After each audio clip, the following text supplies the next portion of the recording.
Hello student, कक्षा 12 राजनीति विज्ञान। हम पढ़ रहे थे वैश्वीकरण और आज हम पढ़ेंगे कि वैश्वीकरण का सांस्कृतिक मूल्यों पर क्या प्रभाव पड़ा।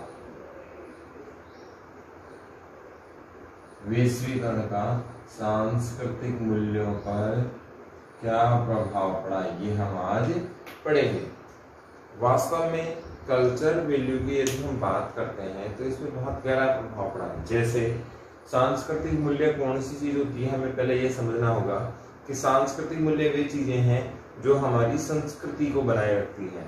हमारा आदर सत्कार करने का तरीका है, बड़ों का सम्मान करने का तरीका है, बड़ों से बातचीत करने का तरीका है, बैठने का तरीका है, नैतिकता है, समाज में महिलाओं की सुरक्षा को लेकर है, समाज में महिलाओं के प्रति हमारा जो सम्मान है वो है, एक सुरक्षा की भावना है, समाज में एक दूसरे का हित करना है, हमारे समाज के जो रूल्स है उन्हें अपनाना है, खान पान की व्यवस्था है, भाषा से लेकर व्यवस्था है, एवरी पॉसिबिलिटी जो हमारी लाइफ को डेवलप करती है, डेली रूटीन में जो काम आती है, वो सब क्या कहलाते हैं, हमारी संस्कृति के मूल्य कहलाते हैं।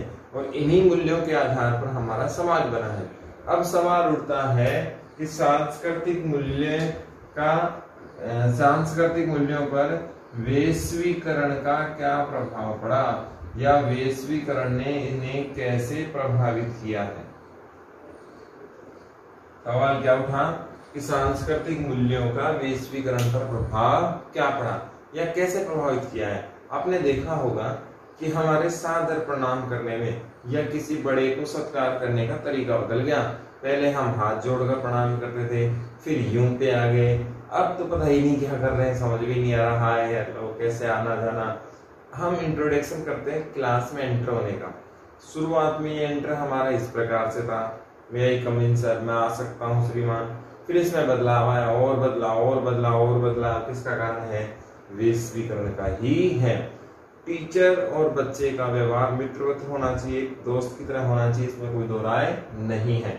और क्योंकि बच्चे को एक माता पिता की तरह प्रोटेक्शन टीचर से मिलना चाहिए, इसमें भी कोई दो राय नहीं है। लेकिन वो व्यवहार इतना ज्यादा फ्रेंडली हो गया कि जो गैप होना चाहिए था वो गैप ही क्या हो गया, कम हो गया। इसका कारण है वैश्वीकरण के कारण हुआ है। बहुत सारे सीरियल्स, बहुत सारी मूवीज इस प्रकार से बनने लग गई कि बच्चों को ऐसे संस्कार ही नहीं मिले कि हमें किसका सम्मान करना चाहिए और किसका नहीं, और किस लहजे से बात करनी चाहिए और कौन सा तरीका हमारा बड़ों से बात करने का, टीचर से बात करने का, क्लास में बात करने का, अपने साथियों से बात करने का।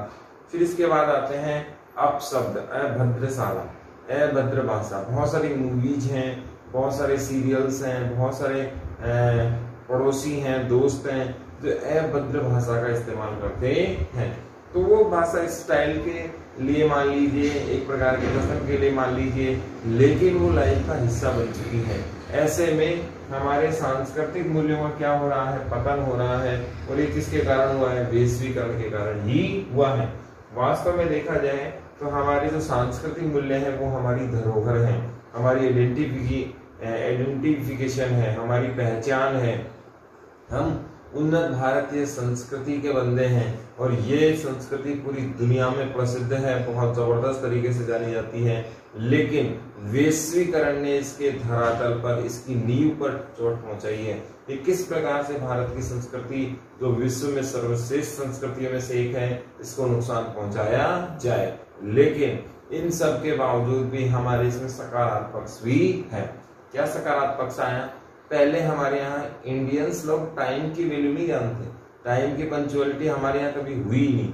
10 मिनट तो हमें ऐसा लगता है वो 10 मिनट भी कुछ होता है क्या, जबकि टाइम ब्रिटेन के प्रधानमंत्री संसद में 1 मिनट लेट होते हैं तो वो माफी मांगते हैं कि मैं 1 मिनट लेट हो गया। और हमारे यहाँ 1 मिनट तो शायद कभी कुछ पॉसिबिलिटी होती ही नहीं है, 10 मिनट का भी कोई रोल नहीं होता है। ऐसे में हमें पाश्चात्य संस्कृति से, वैश्वीकरण से टाइम की पंक्चुअलिटी को देखना चाहिए। दूसरा, विकास। पाश्चात्य संस्कृति बहुत ज्यादा जोर देती है तो विकास पर जोर देती है, डेवलपमेंट पर जोर देती है, तो इसका भी हमें विशेष तौर पर ध्यान देना चाहिए।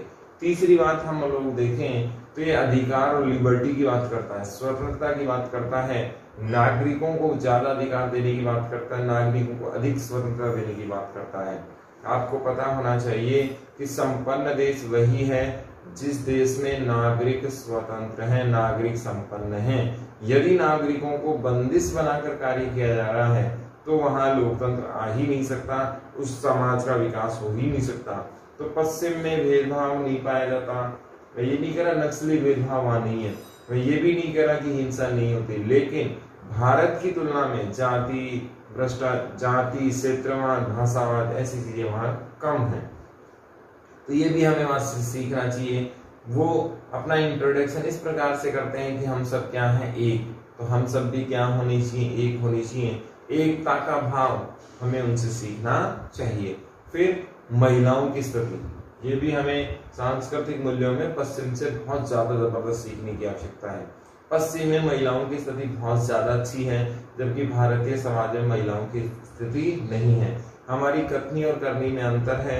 नवरात्रों में हम नवदुर्गा को जिमाते हैं, खाना खिलाते हैं, श्रद्धा भाव से सेवा करते हैं, लेकिन उसी नवदुर्गा को हम लोग जन्म नहीं देना चाहते, हम लोग हमारे समाज का हिस्सा नहीं बनाना चाहते।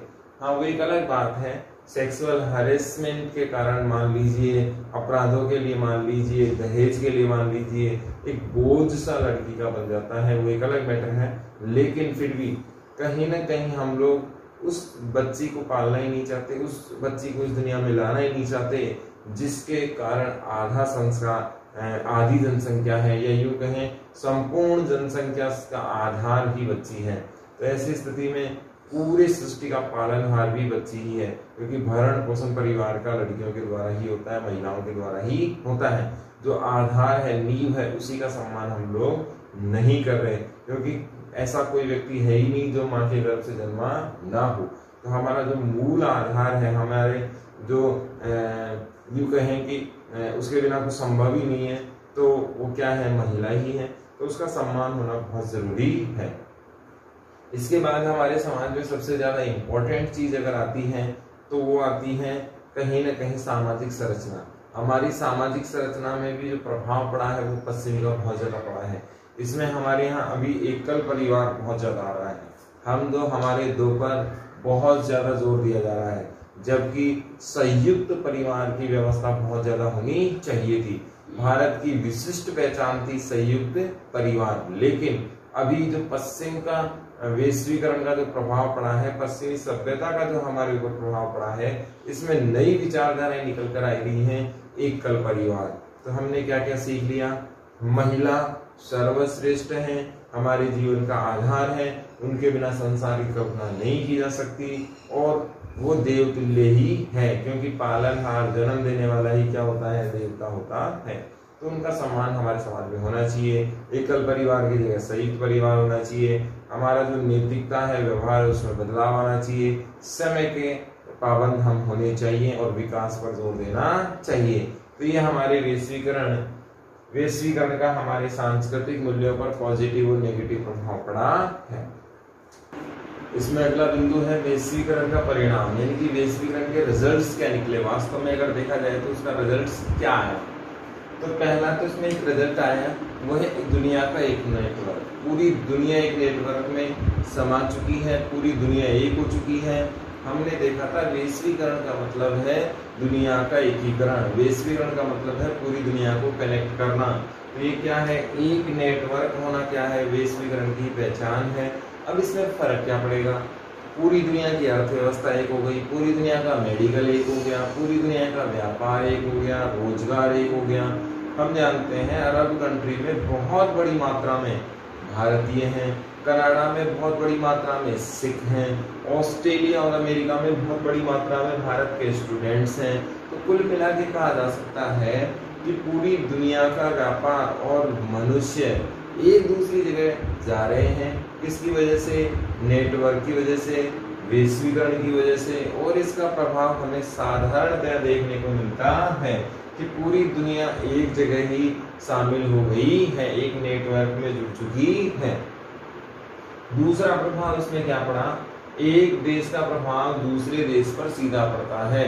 पहले क्या होता था, सीमाएं बंद होती थी, आंतरिक प्रवाह ज्यादा होता था और रोजगार के सोर्स हैं, खाने पीने के सोर्स हैं, डेवलपमेंट के सोर्स हैं, प्रॉब्लम के जो सोर्सेज हैं वो इंडोर प्रॉब्लम्स थी, यानी कि सीमाओं के अंदर की प्रॉब्लम्स थी।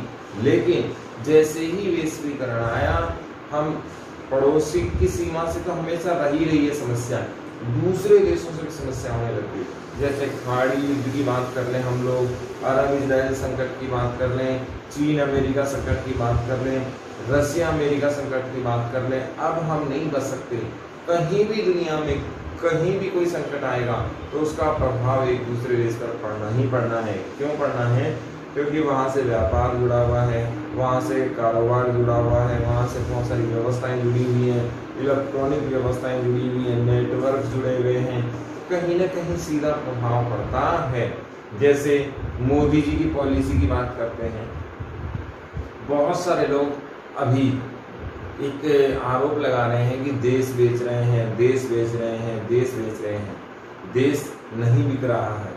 बहुत सारे लोग वैश्वीकरण के कारण भी ये प्रभाव हुआ है। वैश्वीकरण के कारण हमने 92-93 में अपना रुपए रख दिया मार्केट में, यानी कि अब भारत सरकार रुपए को कंट्रोल नहीं कर सकती, केवल मुद्रास्फीति को कम कर सकती है आरबीआई के जरिए नोट जारी करके या निगम करके या प्रॉपर्टी बेच के या प्रॉपर्टी खरीद कर। इसके अलावा भारत सरकार के हाथ में कंट्रोल नहीं है। अब भारत की अर्थव्यवस्था भी दुनिया की अर्थव्यवस्थाओं से जुड़ चुकी है, तो जो प्रभाव होना है पूरी दुनिया का एक साथ होना है। ऐसी स्थिति में हम लोग क्या करते हैं, सरकारी प्रतिभूतियां, जो सरकारी उद्योग हैं, सरकारी जो पैसा है कहीं ना कहीं, उसका कुछ अंश हम प्राइवेट सेक्टर को देते हैं। जैसे 5% दिया, 10% दिया, कुछ प्राइवेट संस्थाओं को दे देते हैं। इसका फायदा क्या होता है, सरकार को वहां से पैसा मिलता है और वो निश्चित समय के लिए लीज पर दिया जाता है। ऐसा नहीं कि बेच दिया जाता है, वो सरकार कुछ समय के लिए प्राइवेट सेक्टर को काम करने के लिए देती है एज ए टेंडर के रूप में, और वो टेंडर पूरा होने के बाद वो वापस सरकार को मिल जाता है। सरकार अपनी हिस्सेदारी बहुत छोटे छोटे टर्म्स में बेचती है, बहुत छोटे छोटे हिस्सों में बेचती है। इससे दो फायदे होंगे, एक तो सरकार को क्या मिलेगा, पैसा मिलेगा, दूसरा उसकी क्वालिटी बनेगी। आप जानते हैं प्राइवेट सेक्टर के अलावा क्वालिटी नहीं मिलती है गवर्नमेंट सेक्टर में, और जब प्राइवेट सेक्टर में कर्मचारी जाएंगे गवर्नमेंट वाले, तो उनको काम करना पड़ेगा, उनको रिजल्ट्स देने पड़ेंगे, तो देश का विकास भी होगा। मैं यही नहीं कह रहा कि सब कुछ प्राइवेट कर देना चाहिए, मैं ये भी नहीं कह रहा कि कोरोना काल में प्राइवेट हॉस्पिटल में हाथ खड़े कर दिए, ऐसी स्थिति में प्राइवेटों में क्या होगा आपातकाल में, होना चाहिए गवर्नमेंट, लेकिन ये अच्छी चीज है। कुछ अंश प्राइवेट की तरफ जाए तो इसमें कोई बुरी चीज नहीं है। 2009 से लेकर 2014 के आंकड़े सरकारी वेबसाइट पर हैं। 34 संस्थाओं का प्राइवेटाइजेशन कांग्रेस गवर्नमेंट ने भी किया था। ये एक आम विचारधारा अर्थशास्त्र की आम पॉलिसी है, और वैश्वीकरण के युग में अपने आप को एडजस्ट करने के लिए, जैसे आपने घोड़ेला पवन सुनी होगी, यानी कि घोड़ों को यूरोप लेके जा रहे होते थे, जहाज में ज्यादा वजन होने के कारण कुछ घोड़ों को समुद्र में फेंक दिया जाता था। अब वो एडजस्टमेंट करना जरूरी है, अगर नहीं करेंगे तो डूब जाएंगे। ऐसे ही अर्थव्यवस्था का एडजस्टमेंट भी बहुत जरूरी होता है। ये प्रभाव किसके कारण आया है, वैश्वीकरण के कारण ही आया है। प्रत्येक सरकार, उसके विरोधी का काम होता है विरोध करना। यही बीजेपी विरोध कर रही थी जब विपक्ष में थी एफडीआई का, आपको याद होना चाहिए, प्रबल विरोधी थे मोदी जी एफडीआई का, और इन्होंने आज मोदी जी ने भी जबरदस्त एफडीआई अपना लिया है। तो विरोधी पार्टी का हमेशा भारत में यही रोल रहा है कि चाहे अच्छा हो चाहे बुरा हो, हर हाल में विरोध करना है। जब कांग्रेस गवर्नमेंट थी तो बीजेपी विरोध करती थी, बीजेपी गवर्नमेंट है तो कांग्रेस विरोध करती है, और आम जनता इस बोले वाले जाल में फंस जाती है। वास्तव में फैक्ट्स को देखें तो ये ट्रम्प है और ये अच्छी चीज है, इसमें अर्थव्यवस्था को बल मिलेगा, अर्थव्यवस्था सुदृढ़ होगी, और फिर संसाधन जा नहीं रहे, सरकार के पास लौट के आ भी जाएंगे। इसके बाद देखें वैश्विक व्यवस्था का जन्म। आज हम बात करते हैं पूरी दुनिया एक हो चुकी है और एक विश्व ग्राम की अवधारणा निकल कर आई है। इसमें बस नुकसान ये है कि जो बड़े देश हैं वे कहीं ना कहीं अपनी ताकत को ज्यादा इस्तेमाल कर रहे हैं, अपने ताकत के दम पर व्यवस्थाओं को बदलने की कोशिश कर रहे हैं, अपने ताकत के दम पर कहीं ना कहीं पूरी दुनिया को अपनी ओर झुकाना चाहते हैं, अपने ताकत के दम पर उन चीजों का व्यापार ज्यादा करते हैं जिनसे इनको लाभ ज्यादा होता हो, उन चीज़ों को आगे बढ़ाते हैं जिनसे इनको कहीं ना कहीं भविष्य में लाभ ज़्यादा होता हो, या उन देशों को गलत तरीके से आगे बढ़ाते हैं जो इनके सहयोगी हो। विश्व व्यवस्था अच्छी चीज है, पूरी दुनिया जुड़ चुकी है, एक की कमी दूसरा पूरी कर सकता है, सहयोग बढ़ा सकते हैं। नेपाल के आपातकाल को हमने देखा, प्राकृतिक सुनामी को हमने देखा, ये सारी चीजें वैश्विक व्यवस्था के कारण ही संभव हो पाई, अदरवाइज एक दूसरे की मदद होना ही संभव नहीं था। जीवन का हर पहलू प्रभावित होता है। जीवन के हर पहलू की बात करें तो पहले हमारा आर्थिक पहलू वैश्वीकरण से जुड़ा हुआ था, अब सांस्कृतिक पहलू भी है। अगर दुनिया में कोई नया फैशन आता है, नई स्टाइल आती है, तो पूरी दुनिया उसको कॉपी करती है। कोई नया गैजेट्स आता है, कोई नई मेडिसिन आती है, कोई नई रिसर्च आती है, कोई नई डिग्री आती है, तो पूरी दुनिया, अभी आपने देखा होगा लॉकडाउन में हार्वर्ड यूनिवर्सिटी ने एक डिग्री प्रोग्राम निकाला था फ्री ऑफ कॉस्ट, और पूरी दुनिया के देशों के बच्चों ने, स्टूडेंट्स ने उसमें भाग लिया। तो ये दुनिया का एक पहलू है, जीवन का हर पहलू है, इस पर वैश्वीकरण का प्रभाव पड़ रहा है। आज हम अमेरिका से बनी हुई गाड़ियां खरीद रहे हैं, अमेरिका के व्हीकल्स खरीद रहे हैं, प्लेन्स खरीद रहे हैं, फ्रांस का राफेल हमने खरीदा है, S-400 बसिया से खरीदा है। तो हमारे हर जीवन के हर भाग पर इसका प्रभाव पड़ रहा है। अगर कोई नई टेक्नोलॉजी का इन फ्यूचर आ जाती है तो वो भी हमारी लाइफ का हिस्सा बन जाएगी। इसमें सबसे बड़ी समस्या है शरणार्थियों की। वेरी इंपॉर्टेंट सवाल है, यहाँ से सवाल आता है, आपको ध्यान रखना है। वैश्वीकरण का जो नकारात्मक प्रभाव है उसमें सबसे बड़ी समस्या है शरणार्थियों की। कारण क्या रहा कि हर व्यक्ति अपने से बेहतर जीवन चाहता है, यानी कि यहाँ से अच्छा जीवन मुझे कहाँ मिल सकता है, इसीलिए वो कहाँ जाता है, दूसरी जगह जाता है और अच्छे जीवन के लालच में जाता है। दूसरा काम, बहुत सारी जगह युद्ध चल रहे हैं, बहुत सारी जगह तानाशाही व्यवस्थाएं हैं, लोकतंत्र नहीं है, ऐसे में भी कौन सी समस्याएं बढ़ रही हैं, शरणार्थियों की। दूसरे देश में शांति से जीवन जिया जा सकता है। तीसरी समस्या क्या है, बहुत बार आपने देखा होगा जातीय संघर्ष होते हैं। जैसे मैंने आपको बताया था तुत्सी जनजाति, 5 लाख लोग मार दिए गए थे इनके। अब इतनी बड़ी जनसंख्या में जनसंहार होगा तो बेचारे जाएंगे कहीं ना कहीं, तो ऐसी स्थिति में शरणार्थियों की समस्या बढ़ती है। नक्सलवाद हुआ, आतंकवाद हुआ, और प्रकार के दबाव हुए, ये सारे कहीं ना कहीं किसको बढ़ाते हैं, शरणार्थी। आपके जम्मू कश्मीर में ब्राह्मणों को मारा गया था, कश्मीरी पंडितों को मारा गया था, और 90 में तात्कालिक सरकारों ने कोई रिएक्शन उनको नहीं किया। लगभग 5 लाख लोग कश्मीरी पंडित हैं जिनको रातों रात कश्मीर खाली करने को मजबूर कर दिया गया। शरणार्थियों की समस्या है। तिब्बती लोग भारत भाग कर आए, शरणार्थियों की समस्या है। हर 122वां व्यक्ति क्या है, शरणार्थी है। आपको ये याद रखना है। उद्योग जगत का ही सहायक है। वैश्वीकरण का ऐसा मानना है कि ये कॉर्पोरेट जगत को ही केवल क्या करता है, आगे बढ़ाता है, बाकी दुनिया को नहीं बढ़ाता है। इसीलिए वैश्वीकरण का सहायक नहीं होना चाहिए, वैश्वीकरण का विरोध करना चाहिए। केवल कॉर्पोरेट जगत से दुनिया नहीं चलती, केवल उद्योग जगत से दुनिया नहीं चलती है। फिर कहते हैं बाजार मुखी व्यवस्था, यानी कि पूंजीवादी व्यवस्था दुनिया के लिए आवश्यकताओं की पूर्ति नहीं कर सकती। ये हम भी अच्छी तरह से पढ़ चुके हैं कि केवल बाजार मुखी अर्थव्यवस्था सही चीज नहीं है। गरीबी मिटाना ही केवल प्रायोरिटी नहीं है, समानता लाना भी प्रायोरिटी है। और गरीबी अगर मिट भी गई तो अमीरी भी इसमें क्या आएगी, साथ में आएगी, जो समाज के विभाजन को लाएगी। यहाँ से इसकी आलोचना की आगे बात करें तो आलोचना में बहुत सारी बातें निकल कर आएंगी। कुछ बड़े देश छोटे देशों को क्या बना लेंगे, गुलाम बना लेंगे, बहुत सारी समस्याएं आ जाएंगी, पूंजीवाद का क्या हो जाएगा, दबदबा हो जाएगा, और ऐसी व्यवस्थाएं निकल कर आएंगी जिससे संप्रभुता नाम गायब भी हो जाएगा। छोटे राज्यों की संस्कृति बिल्कुल नष्ट हो जाएगी, बड़े राज्य छोटे राज्यों पर अपनी संस्कृति को थोपेंगे, और ऐसा सिस्टम हो जाएगा डेवलप कि जीवन के हर पहलू पर महाशक्तियों की छाप आने लगेगी। आपको यहाँ से क्या करना है, इसकी डिटेल करनी है कि इसके परिणाम कैसे निकले। सकारात्मक परिणामों को अलग करना है, नकारात्मक परिणामों को अलग करना है। सकारात्मक में हम रिवाइज कर सकते हैं हमें पूरी दुनिया की वस्तु मिलने लग गई, पूरी दुनिया का राजनीतिक सपोर्ट मिलने लग गया, राजनीतिक के साथ साथ सैन्य सपोर्ट मिलने लग गया, हम दुनिया की किसी भी चीज़ की उपभोक्ता बन गए। पूरी दुनिया का प्रभाव एक होने के कारण समस्या होने पर पूरी दुनिया एक साथ आएगी, पूरी दुनिया मिलकर यूएनओ में समर्थन कर सकती है। यानी कि सकारात्मक पहलू ये हो गए। नकारात्मक पहलुओं की बात करें तो राज्य की क्या छिन जाएगी, संप्रभुता छिन जाएगी, छोटे राज्य अपनी बात नहीं रख सकते हैं। सबसे बड़ी प्रॉब्लम, महाशक्तियां केवल और केवल लाभ के बारे में सोचती है, इसलिए छोटे देश अमेरिका जैसे देशों के ग्राहक देश बनकर रह जाएंगे, उनके बहाव में बहते ही चले जाएंगे। वो ना चाहकर भी उस बढ़ते व्यापार को नहीं रोक पाते जिसका समर्थन ये बड़े देश करते हैं। जैसे चाइना का व्यापार हम नहीं रोक पा रहे हैं।